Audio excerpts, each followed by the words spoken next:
বিসমিল্লাহির রহমানির রহিম। সুপ্রিয় দর্শক এবং শ্রোতা মণ্ডলী, আমি ডাক্তার মোহাম্মদ আবুল কালাম আজাদ। ইতিপূর্বে আপনাদের সাথে আমি পরিচিত হয়েছিলাম একটা ইউটিউব চ্যানেলের মাধ্যমে। তো আমার ইউটিউব চ্যানেলের নাম ডাক্তারের সমাজ ব্যবচ্ছেদ অথবা ডাক্তার কর্তৃক সমাজ ব্যবচ্ছেদ। তো ইতিপূর্বে আমি ডাক্তারদের আচরণ কেমন হওয়া উচিত এর উপর একটা বক্তব্য উপস্থাপন করেছিলাম। তো সেখানে আমরা ডক্টরের এব্রিভিয়েশন নিয়ে আলোচনা করেছিলাম। তো ডক্টর শব্দটি লিখতে DOCTOR, এ বর্ণগুলোর দ্বারা কি কি শব্দ তৈরি হয় সে প্রেক্ষিতে ডক্টরদের আচরণ নিয়ে আমরা একটা আলোচনা দিয়েছিলাম। তো সে আলোচনার প্রেক্ষিতে আমরা জানি একজন ডক্টর তার পেশার প্রতি থাকবেন ডিভোটেড, ডেডিকেটেড। একজন ডাক্তার তার পেশার প্রতি থাকবেন অব্লিগেট বা অব্লিগেন্ট। একজন ডাক্তার তার রোগীর প্রতি থাকবেন সর্বদা কোঅপারেটিভ। একজন ডাক্তার রোগীর কাছে থাকবেন খুব রকমের ট্রাস্টেড এক ব্যক্তিত্ব। একজন ডাক্তার থাকবেন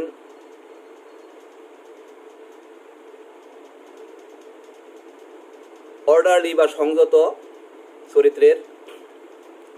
একজন ডাক্তার থাকবেন তার আচরণে, তার কাজে কর্মে একজন রেসপন্সিবল ব্যক্তি হিসেবে প্রতিষ্ঠিত। তো এই চরিত্র বৈশিষ্ট্য নিয়েই হবেন একজন ডাক্তারের আচরণ। সুপ্রিয় দর্শক এবং শ্রোতা মণ্ডলী, আমার বিশ্বাস একজন ডাক্তার যদি তার এই বৈশিষ্ট্যের আলোকে তার ডাক্তারি পেশার কাজ সম্পন্ন করেন, সে ডাক্তার সমাজে বিতর্কিত হতে পারেন না। কিন্তু অত্যন্ত দুঃখের সাথে বলতে হয়, ডাক্তার সমাজ আজ নানাভাবে তর্কিত বিতর্কিত। আমার বিশ্বাস নিরাসক্তভাবে যদি কেউ বলেন, নিরাসক্তভাবে বলতে গেলে এটা বলতেই হয়, এখন এই সমাজে যদি মানুষ কারো দ্বারা সেবা পায়, নানাভাবে তর্কিত বিতর্কিতভাবে হলেও সে সেবা ডাক্তারদের দ্বারাই পায়। কিন্তু তারপরেও কেন আজকে ডাক্তার সমাজ নানাভাবে বিতর্কিত, এ নিয়ে আমার আজকের ভিডিও, আজকের চ্যানেলের ইউটিউব চ্যানেলে আজকের আবার বক্তব্য। মহৎ পেশার মহান ডাক্তারগণ কেন আজকের বিতর্কিত। সুপ্রিয় দর্শক এবং শ্রোতা মণ্ডলী, এ বিষয়ে আলোচনা করতে গিয়ে আমরা কয়েকটা দিক দিয়ে আলোচনা করলেই বুঝতে পারবো কেন আজ ডাক্তার সমাজ বিতর্কিত। ডাক্তার সমাজ বিতর্কিত হওয়ার পিছনে কয়েকটি কারণ আমি চিহ্নিত করেছি। আমি আজকেরও বলছি, এই কারণগুলো একান্তভাবেই আমার আত্ম উপলব্ধিমূলক। যেহেতু আমি একজন চিকিৎসকদের বিতর্কিত হওয়ার পিছনে কি কি কারণ থাকতে পারে এ নিয়ে আমি আত্মসমালোচনাবোধে উদ্বুদ্ধ হই এবং আত্মসমালোচনার প্রেক্ষিতে আমি এই কারণগুলো চিহ্নিত করি। তো আজকেরও আমার বক্তব্য, যেহেতু এই কারণগুলো আমার একান্ত আত্মসমালোচনামূলক, একান্ত নিজস্ব, তাই হয়তো এই কারণগুলোর সাথে অনেকেই একমত হবেন না। তো একমত হন আর না হন সেটা তার ব্যক্তিগত বিষয়। কিন্তু আমি আত্মসমালোচনা বোধে উদ্বুদ্ধ হয়ে আজকে ডাক্তার সমাজের বিতর্কিত হওয়ার পিছনে যে সম্ভাব্য কারণগুলা পেয়েছি তা হলো এরূপ: নৈতিকতার অবক্ষয়, বিশেষ করে চাকরি জীবনের দীর্ঘ বঞ্চনা এবং গঞ্জনার শিকার হওয়া, ডাক্তারগণ অপরাজনীতির দলবাজির শিকার হওয়া, ডাক্তারগণকে অপপ্রচারের শিকার করা, ডাক্তারগণকে নিয়ন্ত্রণ করার জন্য যথাযথ রাষ্ট্রীয় নীতিমালার অভাব। তো আমার বিশ্বাস এই মূলত এই 5টা কারণের জন্যই আজকে ডাক্তার সমাজ বিতর্কিত। একটু বিশ্লেষণ করলে আমরা দেখি কি পাওয়া যায়। নৈতিকতার অবক্ষয়। সুপ্রিয় দর্শক এবং শ্রোতা মণ্ডলী, আমরা জানি মনুষ্য প্রকৃতি মনুষ্য দুর্বলতা দিয়ে গড়া, অর্থাৎ মানুষের প্রকৃতিতে রয়েছে নানা রকম দুর্বলতা। কাম, ক্রোধ, লোভ, লালসা, মোহ, এগুলা মানুষের রিপুর তাড়না। উল্লেখ্য যে এই রিপুগুলার তাড়না পশু চরিত্রেও রয়েছে, পশুদের মধ্যেও এই রিপুর তাড়না রয়েছে।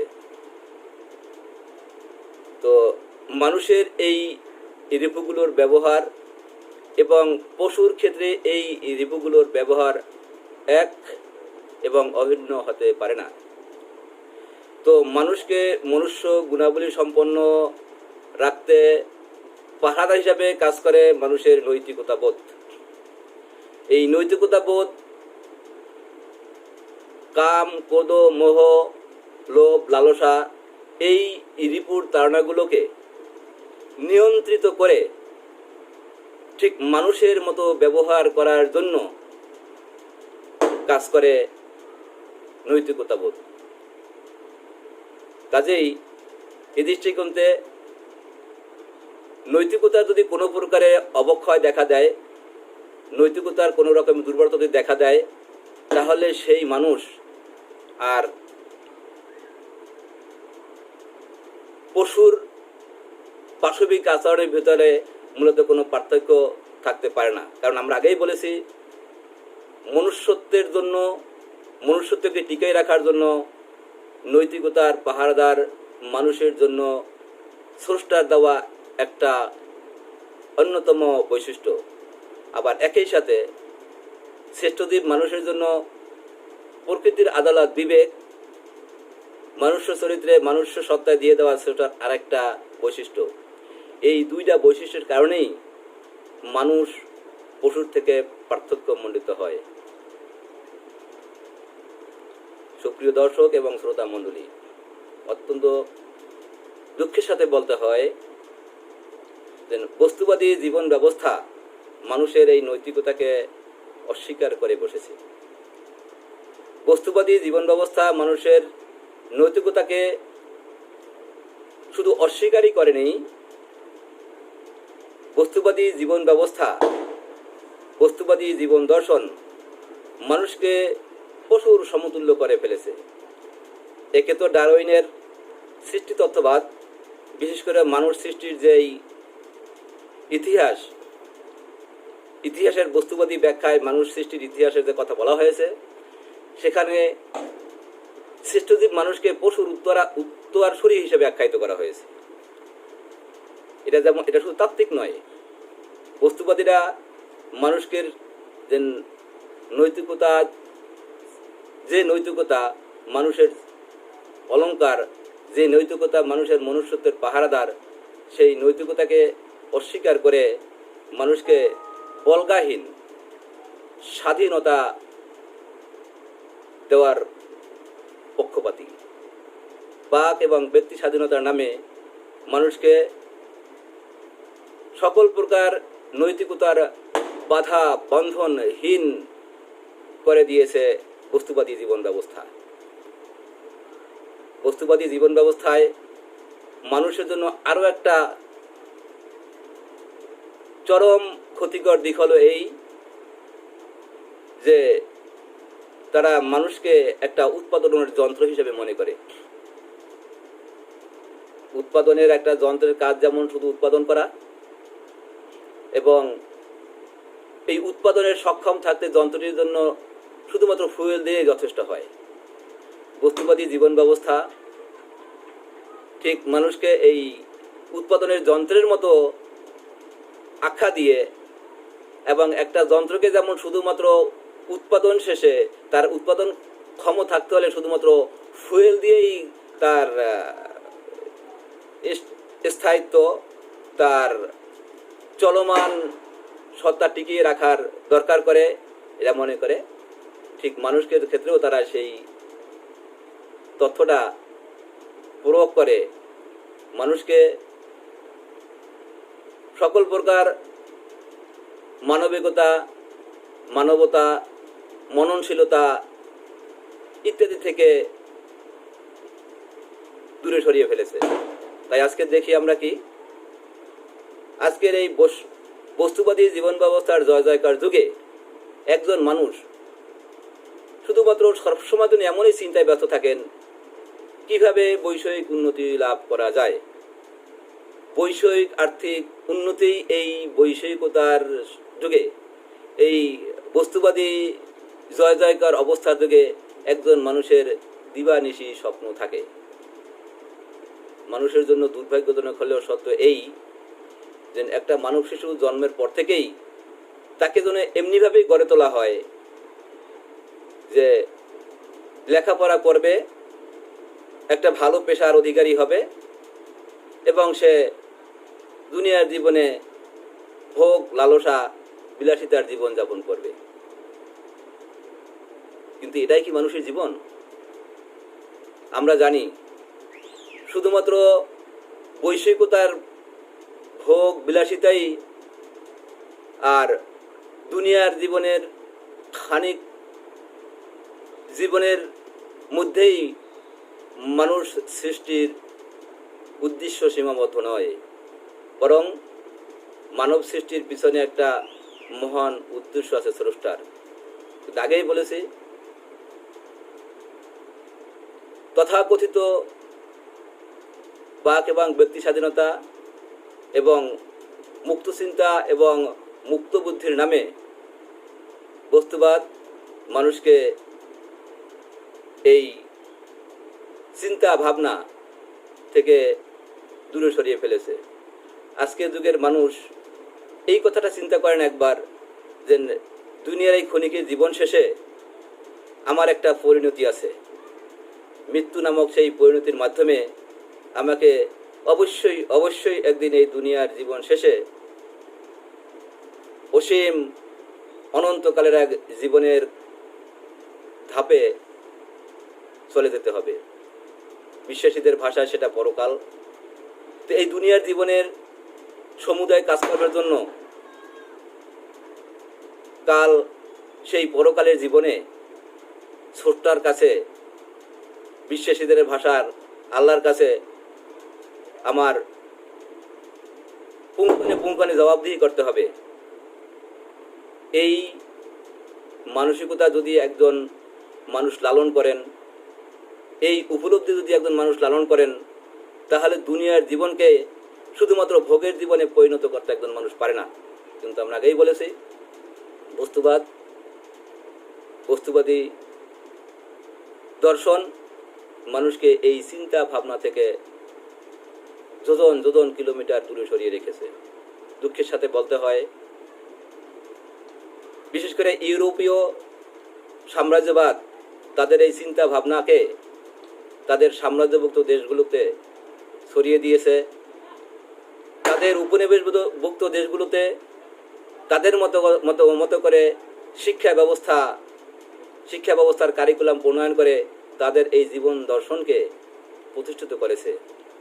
আধুনিকতার নামে এই জীবন দর্শন মানুষকে আজকের একটা উৎপাদনের যন্ত্র বানিয়ে ছেড়েছে, যেই উৎপাদনের যন্ত্রে কোনো মননশীলতা, মানবিকতা নাই। নৈতিকতার কথা তো আগেই বললাম। তো সুপ্রিয় দর্শক এবং শ্রোতা মণ্ডলী, আমরা বিশ্বাস করি মহৎ পেশার মহান ডাক্তারগণ আজকের সমাজের অপর মানুষের মতোই এই বস্তুবাদ ভিত্তিক এই জীবনধারার এক একজন করুণ শিকার, এক একজন সদস্য। কাজেই আজকের ডাক্তার সমাজ যদি বিতর্কিত হয় তাহলে আমরা বলবো তারা শুধু বিতর্কিত না, এই সমাজে বস্তুবাদ ভিত্তিক এই সমাজ ব্যবস্থায়, বস্তুবাদের জয়জয়কারী সমাজ ব্যবস্থার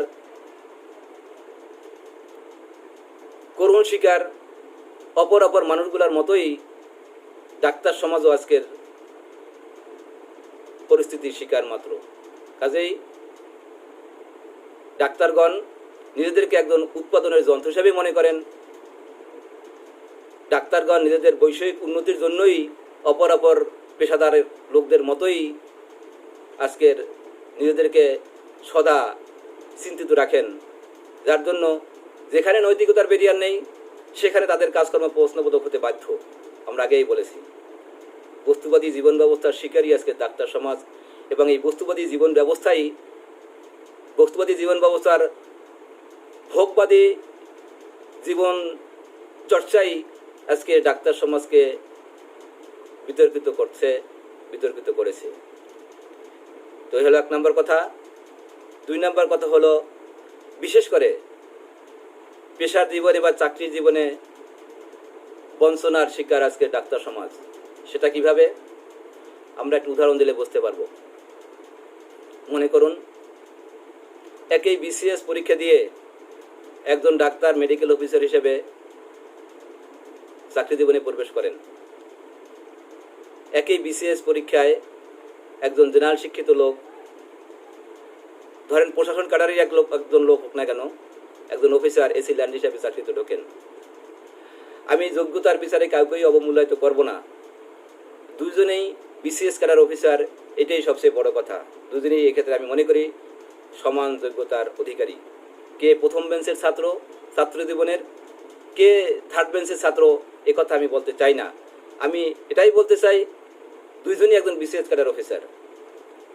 সুধী মণ্ডলী, একজন ডাক্তার মেডিকেল অফিসার হিসাবে প্রবেশ করেন, একজন প্রশাসন ক্যাডারের লোক এসি ল্যান্ড হিসাবে চাকরি জীবন শুরু করেন। 15 বছর ব্যবধানে দেখবেন একজন ডাক্তার ওই মেডিকেল অফিসার হিসেবেই ওই উপজেলা স্বাস্থ্য কমপ্লেক্সে চাকরিরত। 15 বছর ব্যবধানে একজন এসি ল্যান্ড তার অনেক ধাপ অতিক্রম করে করে করে করে করে করে ডাক্তারদের নিয়ন্ত্রণকারী একজন কর্মকর্তা হয়ে বসেন। সচিবালয়ের তিনি একজন শীর্ষ কর্মকর্তা হয়ে বসেন। তো কেন এই বৈষম্য থাকবে? এখানেই কথা ওঠে, একজন ডাক্তার তো মেধায় যোগ্যতায় কোনো অংশেই ওই প্রশাসন ক্যাডারের যে ভদ্রলোক এসি ল্যান্ড হিসেবে ঢোকেন তার চেয়ে কম নয়। তো 15 বছরের ব্যবধানে উনি মেডিকেল অফিসার হিসেবে ওই উপজেলা স্বাস্থ্য কমপ্লেক্সেই চাকরিরত থাকবেন, ওই চেয়ারেই বসে থাকবেন। আর ওনার সাথে একই বিসিএস ক্যাডার অফিসার হয়ে যিনি এসি ল্যান্ড হিসেবে ঢুকলেন, তিনি কেন সচিবালয়ে বসে তার উপরে ছড়ি ঘুরাবেন? তো এই যে বৈষম্য, এই বৈষম্য থেকে বাইরে না আসতে পারার কারণে হতাশা, বঞ্চনা ডাক্তারদেরকে একসময় হয়তো বৈষয়িকতার শিকার হয়ে বসেন। তার ধারণা এমনই হতে পারে যে এই জীবনে তো এই তার কাজ। পেশার জীবনে সম্মান, মর্যাদা, পদমর্যাদার অধিকারী হতে পারলেন না, হয়তো তিনি তখন 2 হাতে টাকা কামাই করার চিন্তায় নিজেকে মজবুর করেন। তো এক্ষেত্রে যদিও আমি বলবো এটা তার মানুষ হিসেবে এটা হজম করার দিক ছিল, নিজেকে সংযত রেখে ডাক্তারের মহৎ পেশাকে ধারণ করে তিনি মানবতার সেবা করবেন, এটা তার লালন করার কথা ছিল। কিন্তু আগেই বলছি, মানুষ তো মানুষের দুর্বলতা দিয়েই মানুষকে গড়া। কাজেই একজন ডাক্তার যখন দেখেন তিনি সমাজের বিশেষ করে চাকরি জীবনের নানা রকম সুযোগ সুবিধা থেকে বঞ্চিত, তখন তিনি নিজেকে শুধুমাত্র হয়তোবা অর্থ উপার্জনের দিকেই নিজেকে নিয়োজিত করে রাখতে চান। তিনি ডান বাম না তাকিয়ে হয়তো তার বৈষয়িক উন্নতির ধান্দায় লেগে থাকেন। আর এই বৈষয়িক উন্নতির ধান্দা করতে গিয়েই ডাক্তার সমাজ আজকের নিজেকে বিতর্কিত করে ফেলেছেন। তো সুপ্রিয় দর্শক মণ্ডলী, তো এই বৈষম্য শিকার ডাক্তার সমাজ আজকের, আর এই বৈষম্য শিকার হওয়ার কারণেও হতাশাগ্রস্ত হয়ে ডাক্তার সমাজ হয়তো আজকে নিজেদেরকে একটা অর্থ উপার্জনের যন্ত্রে পরিণত করেছেন, যেখানে তার ডাইনে বায়ে তাকানোর কোনো মানসিকতা হয়তো থাকে না। কারণ আগেই বলেছি, বস্তুবাদী এই জীবন ব্যবস্থায় শিক্ষিত ডাক্তার বস্তুবাদের শিকার। তো 3 নম্বর কথা, অপরাজনীতির দলবাজির শিকার আজকে ডাক্তার। একসময় ডাক্তারগণ তাদের নিজের পেশায় ডিভোটেড ছিলেন। রাজনীতি নামক বিতর্কিত বিষয়টি ডাক্তারদের থেকে বহু দূরে ছিল, কিন্তু দুঃখের সাথে বলতে হয়, ডাক্তারদের ভিতর একসময় রাজনীতির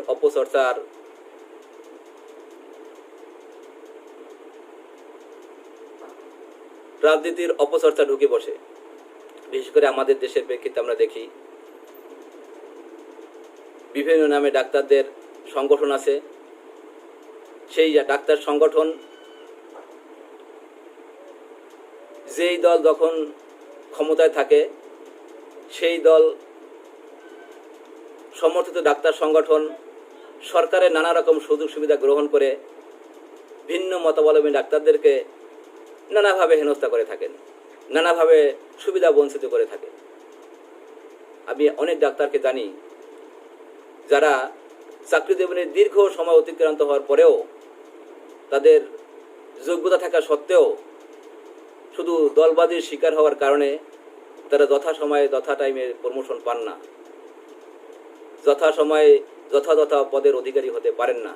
অথচ শুধুমাত্র সরকার দলের সমর্থক হওয়ার কারণে, সরকার দলের সমর্থন থাকার কারণে, সরকার দলের সুযোগ সুবিধা নিয়ে, সরকারের দেওয়া সুযোগ সুবিধা নিয়ে তার চেয়ে জুনিয়র ডাক্তাররাও তার চেয়ে সিনিয়র পদ অলঙ্কৃত করে বসে থাকেন।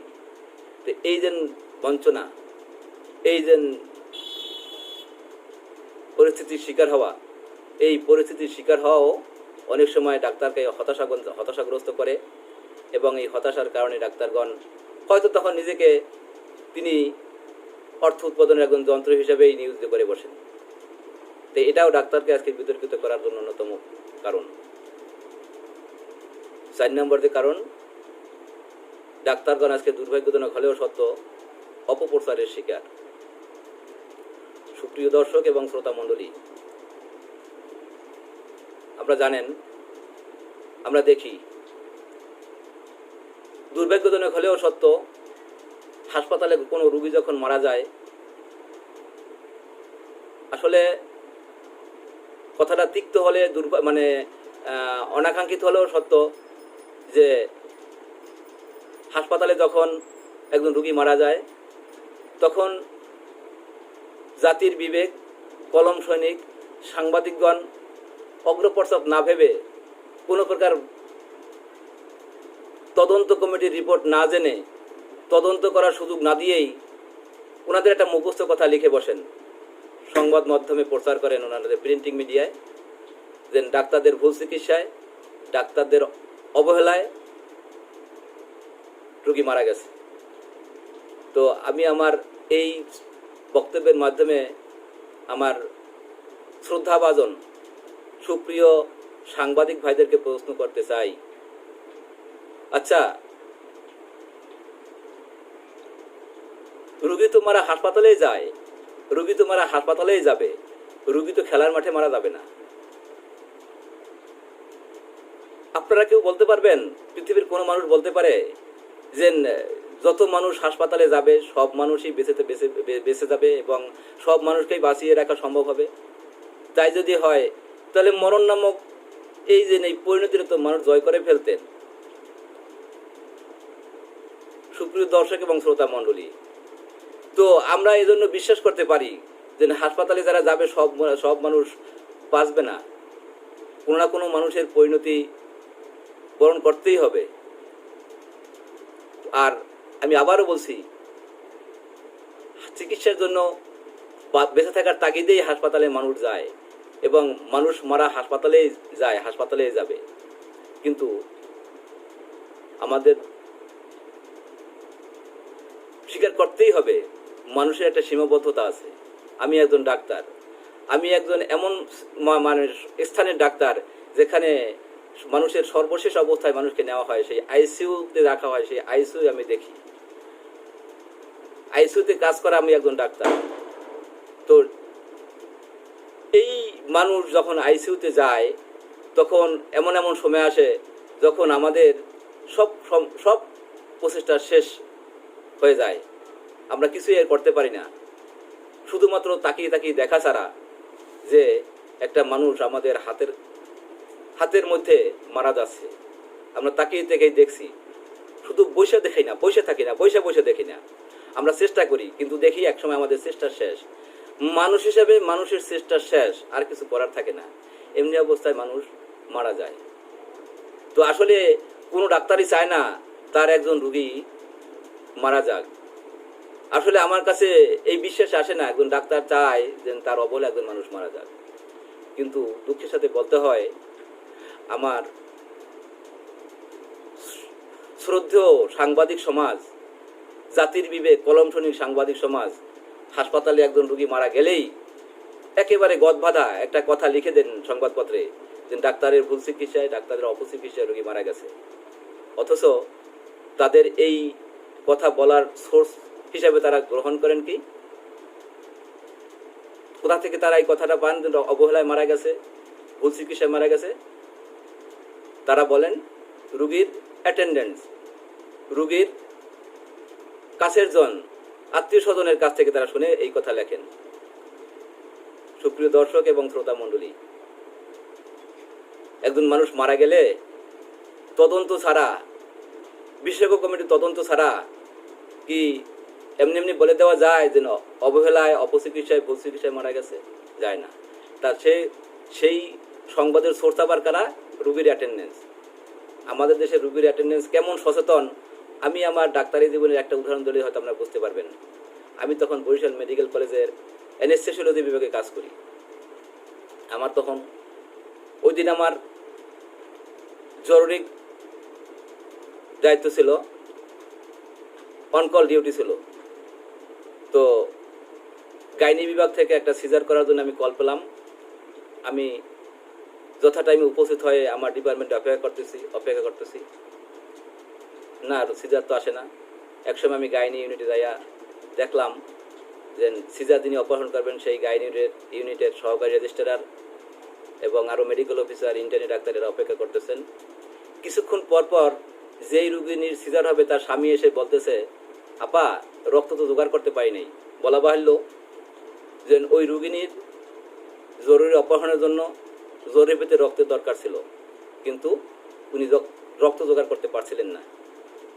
তো কিছুক্ষণ পর আসে কথা বলতেছিলেন, কিন্তু রুগীর অপারেশন জরুরি। একটা পর্যায়ে একজন ইন্টার্নি ডাক্তার বললেন, দেখেন ভাই, বুঝতে পারতেছি আপনি আপনার স্ত্রীর জন্য রক্ত পাচ্ছেন না, কিন্তু অপারেশন তো জরুরি, আর অপেক্ষা করা যায় না। তো আপনার স্ত্রীর শরীরের রক্ত আমার রক্তের সাথে মিল আছে, তা আসেন আপনারা দৌড়দৌড়ি লাগবে না, রুগী নিয়ে আর অপেক্ষা করা যাবে না, তো আমি আপনার স্ত্রীর জন্য রক্ত দেব। তো রুগী নিয়ে আপনি নামেন, ওটিতে যান, আমি ব্লাড ব্যাংকে গিয়ে রক্ত দিয়ে আসি। তো দেখেন তখন এই রুগিনীর স্বামীর অভিব্যক্তিটা কেমন ছিল,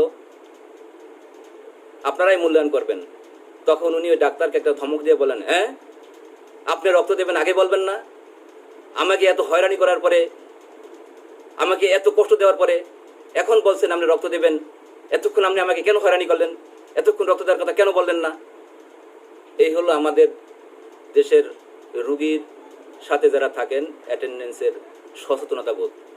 হয়তো আপনারাও কেউ বলবেন, আমি বিশ্বাস করি আপনারাও কেউ বলবেন এই ভিডিও যারা দেখছেন যে হ্যাঁ, এমার্জেন্সি রোগীর জন্য এমার্জেন্সিভাবে রক্ত দেওয়ার তো আপনার যদি মানে সুযোগ ছিল তো আপনিও আগে কেন বললেন না। এখানে উল্লেখ্য যে ওই ডাক্তার প্রায় প্রায় রক্ত দিয়ে থাকেন এবং বিগত 3 মাসের মধ্যে তিনি একবার রক্ত দিয়েছিলেন। আরও এখানে উল্লেখ্য যে যারা রক্ত দেন প্রফেশনাল ডোনার ছাড়া, যারা বিভিন্ন ব্লাড ব্যাংক যেমন সন্ধানী, মেডিসিন ক্লাব, রেড ক্রিসেন্টের মাধ্যমে রক্ত দেন, ডোনেট করেন, নিয়মিত অনেকে রক্ত দেন।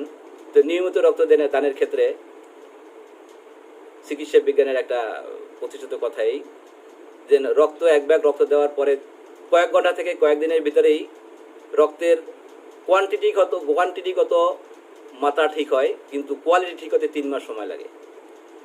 সেই ডাক্তার 3 মাসের ভিতরে একবার রক্ত দিয়েছেন বলে তিনি প্রথম দিকে রক্ত হয়তো দেওয়ার জন্য বলেন নাই, কিন্তু যখন দেখলেন ওই রোগিনীরা রক্তর যোগান হচ্ছে না তখন তিনি তাকে রক্ত দেওয়ার জন্য বলছেন। তো এই রক্ত দেওয়ার পরে যদি সচেতন অ্যাটেন্ডেন্ট হতেন তখন তো কৃতজ্ঞতা ভরে তাকে মানে সালাম জানানো হয়েছিল। আমি মনে করি তাকে তো শ্রদ্ধা জানানো হয়েছিল, তাকে ধন্যবাদ দেওয়া হয়েছিল। তার ব্যবস্থা না করে, সেটা না করে তার প্রতিক্রিয়া ছিল ওই রকমের যে আপনি রক্ত দেবেন কেন, আমাকে এতক্ষণ তাহলে হয়রানি করলেন। তো সুপ্রিয় দর্শক এবং শ্রোতা মণ্ডলী, আমি আমাদের দেশের রুগীদের অ্যাটেন্ডেন্টদের সচেতনতা বোধ সম্পর্কে একটি কথা বললাম। এই রুগীর কাছ থেকে জাতির বিবেক, কলম সৈনিক সাংবাদিকরা একজন রুগী মারা গেলে তো জানেন যে রুগী অবহেলায় এবং ভুল চিকিৎসায় মারা গেছে। তো এই সাংবাদিকগণ কোনো প্রকারের বিশেষজ্ঞ তদন্ত কমিটি ছাড়া, তদন্ত কমিটির রিপোর্ট ছাড়া ওনারাও বলে দেন একটা গদবান্ধা কথা যে ডাক্তারের অপচিকিৎসায়, ডাক্তারের ভুল চিকিৎসায়, ডাক্তারের অবহেলায় রুগী মারা গেছে। আমি আমার এই চ্যানেলের মাধ্যমে এই দেশের ডাক্তার সাংবাদিক সমাজের কাছে একটা প্রশ্ন করতে চাই। আমরা স্বীকার করে নিলাম কোনো কোনো ক্ষেত্রে হয়তো ডাক্তারের অবহেলা রোগী মারা যায়, ভুল চিকিৎসা রোগী মারা যায়, কিন্তু সকল ক্ষেত্রে কি মারা যায়? ডাক্তারের অক্লান্ত পরিশ্রমের পরেও তো রোগী তো মারা যায়। তো সেই ক্ষেত্রে আপনারা কি কলম সৈনিক হিসেবে এই কথাটা কি লেখেন? ডাক্তার, নার্স এবং সংশ্লিষ্ট স্টাফদের অক্লান্ত পরিশ্রমের পরেও রোগীটি বাঁচিয়ে রাখা গেল না?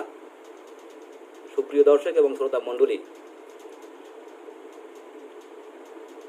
শিষ্টের লালন এবং দুষ্টের দমনের ব্যবস্থা যেই সমাজে না থাকে সেইখানে ভালোর প্রতিযোগিতা হয় না। যারা চিরনিগৃহীত, চিরবঞ্চিত, তাদের মনে একটা সবসময়ের জন্য একটা ডিপ্রেসিভ ইলনেস কাজ করে। আজকে দুঃখজনক হলেও সত্য, ডাক্তারদের ভালো কাজেও যেন আজকের মানুষের কোনো প্রশংসা নাই। কেন আপনাদের এত কৃপণতা কেন? এই সমাজে বহু ডাক্তার আছে যারা তাদের জীবনকে উৎসর্গ করে। সত্যিকার ডাক্তারের এখন মহৎ পেশার মহান ব্যক্তি হিসেবে তারা চিকিৎসা সেবা দিয়ে যাচ্ছেন।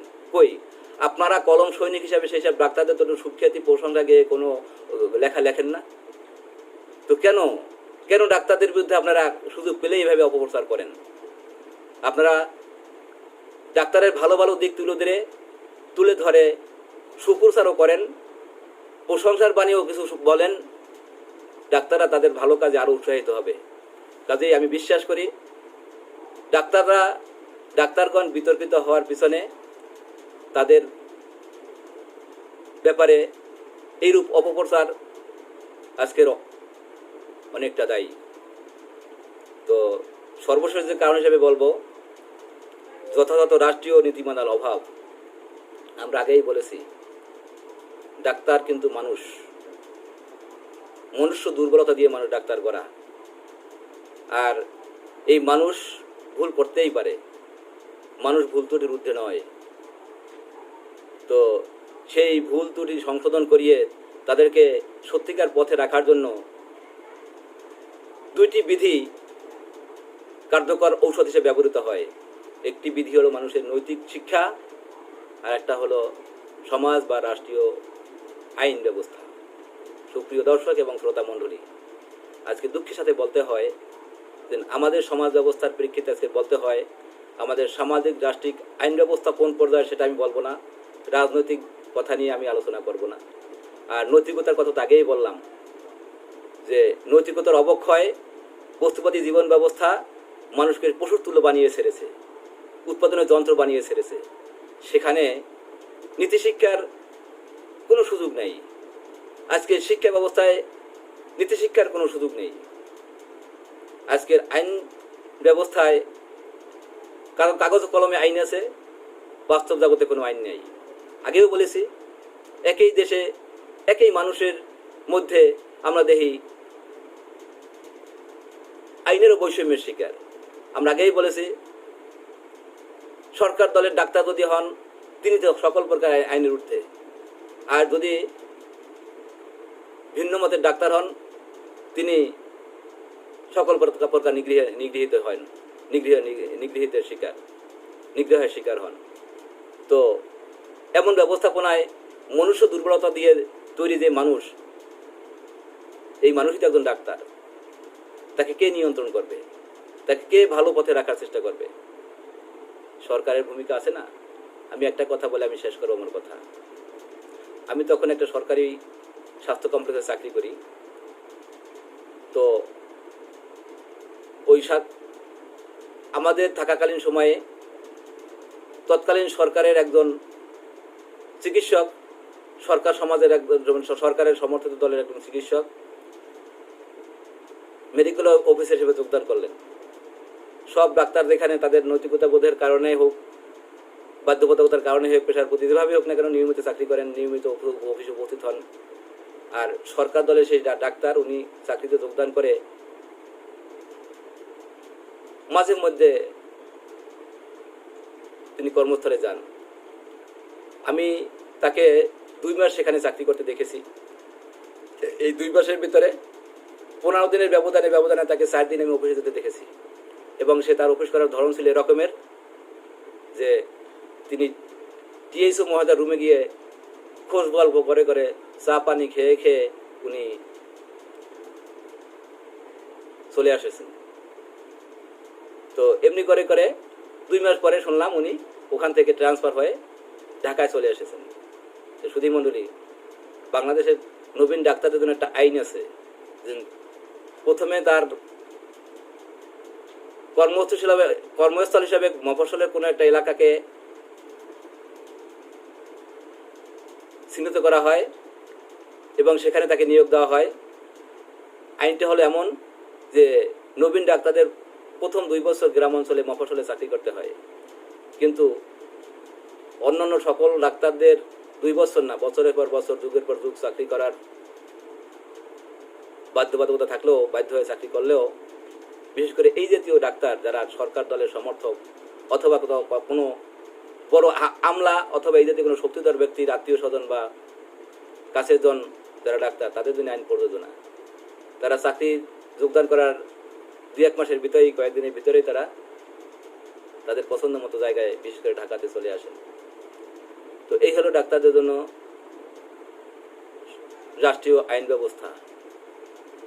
তো আমি মনে করি এই কারণগুলো আজকে ডাক্তারদের নানাভাবে প্রশ্নবোধক কাজে জড়িয়ে ফেলেছে, অস্বীকার করার সুযোগ নেই। কিন্তু এজন্য ডাক্তারদের, শুধুমাত্র ডাক্তারদের একতরফা দায়ী করলেই চলবে না। ডাক্তারদের নৈতিকতা, তাদের বঞ্চনার শিকার হওয়া, তাদেরকে অপরাজনীতির দলবাজের শিকার করা, তাদেরকে অপপ্রচারের শিকার করা, যথাযথ আইনি ব্যবস্থার প্রয়োগের অভাব তাদেরকে আজকের বিতর্কিত করতে বাধ্য করেছে। তো আমি একজন ডাক্তার হিসাবে আমি নিজের আত্মপক্ষ সমর্থনের জন্য এই কথা বলছি এমনটা না। ডাক্তারদের দুর্বলতা স্বীকার করেই আমি এই কথাগুলো বলছি। কিন্তু এই জন্য ডাক্তাররাই একমাত্র দায়ী, এই কথার সাথে আমি একমত হতে পারবো না। এই জন্য একমাত্র ডাক্তারই দায়ী, এই কথা স্বীকার করার কোনো সুযোগও নেই, যে তাহলে তাদের প্রতি হবে এক ধরনের জুলুম। তো আজকের মহৎ পেশার মহান ডাক্তারগণকে এই বিতর্কের মধ্যে উঠিয়ে আনতে আমাদের সামাজিক রাষ্ট্রিক ব্যবস্থাপনাও সেইভাবে প্রয়োগ করা দরকার। একই সাথে ডাক্তারদের শুধু নয়, শিক্ষা ব্যবস্থায় এমন ব্যবস্থা চালু থাকা দরকার যাতে করে একজন মানুষ জীবনের শুরু থেকেই নৈতিকতা লালন করে শিক্ষিত হয়ে এমন শিক্ষা ধারণ করেই তার পেশা জীবনে সে যে সেক্টরে কাজ করুক না কেন একজন সত্যিকার মানুষ হিসেবে তার পেশাকে ধারণ করতে পারে, লালন করতে পারে। তো আজকের আমার কথা এখানেই শেষ। আমি এর পরবর্তী ভিডিও নিয়ে আপনাদের সামনে হাজির হব এবং সে ভিডিওতে আমার কথা থাকবে কি কি দুর্বলতার দোষে আজকের ডাক্তার সমাজ বিতর্কিত, কি কি দুর্বলতার দোষে বিতর্কিত আজকের ডাক্তার সমাজ। মণ্ডলী, আজকের এখানেই শেষ। সকলকে শুভেচ্ছা এবং সালাম। আসসালামু আলাইকুম।